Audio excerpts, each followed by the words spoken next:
That was Johnny Gill and New Edition. This one's for me and you. A very interesting set of circumstances exist in countries that are being ravaged by corona. There are specific indicators and connective tissue that let you know what they all have in common. One of the things they all have in common is a crumbling healthcare system, an unequitable healthcare system. And they have people, a lot of poor people, a lot of underinsured people. So a disease that requires examinations and treatment and hospitalization, minus when you don't have access to those kind of things, that is a recipe for disaster. One of the other things that they all have in common, the countries that have experienced just exorbitant losses from corona, is they have an abundance of truthers. You know, people who deny the existence or the severity of this pandemic. And the other thing that they all have in common is that they lack leadership, effective leadership, right? So wherever you see coronavirus, the pandemic, ravaging those nations, they have these things in common. One, crumbling healthcare infrastructure that is rife, that was just waiting for a moment like this to happen. Two is truthers, people who deny the existence or the severity of this pandemic. And three, bad leadership. Let me ask you something. Now, it is unfair to accuse Trump of our crumbling healthcare infrastructure. It has been a problem for a very long time. Now, I will say him trying to take it away at a time when we're being deluged with a pandemic is abominable. But it isn't his fault. The system is that way.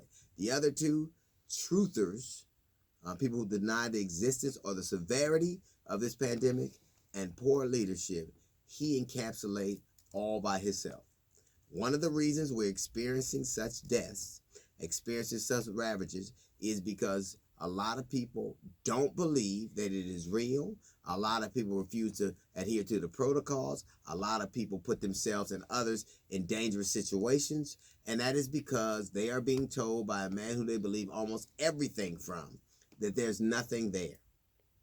Now, it is interesting that they're in the process of making children across the country go to school, but the old white men who run this country will not go to a convention. They're not going to put themselves in harm's way. And it's specifically the greatest example of that is the people who have made these decisions know that it's too dangerous for them to be in a situation, the very situation that they're putting your children in as we speak. And the other thing is poor leadership. Look at where it's doing. Look at what it's doing, where it's doing it, and how it's going. So they have a crumbling healthcare system. They have truthers, and they have poor leadership. And you know what those spell? A lack of caring about the people that you are in service to, the people that you are supposed to govern, the people that you are in essence supposed to lead. The RNC will start tonight, and I will defy you to find me one human story, one person to come on and tell you a heartwarming story about how this man who runs our country did something so great it brought tears to your eyes. Not one. It is going to be difficult for him to pretend to be human for 4 days in a row. And that is why he's going to speak 4 times trying to get it right. You're not going to hear somebody with ALS. You're not going to hear an elevator operator who was remembered by somebody running for president. You're not going to hear heartwarming stories. You're not going to hear people whose lives were changed, people who have warmth and humanity. That will be absent. There will be the smell of sulfur and brimstone. That's pretty much what you'll get. The biggest difference that you will see tonight in the type of people that inhabit those spaces is this. There was a teenage boy who overcame or is trying to overcome stuttering. That little boy probably would have had a hard time speaking in front of his class, but he spoke in front of a nation and it was touching.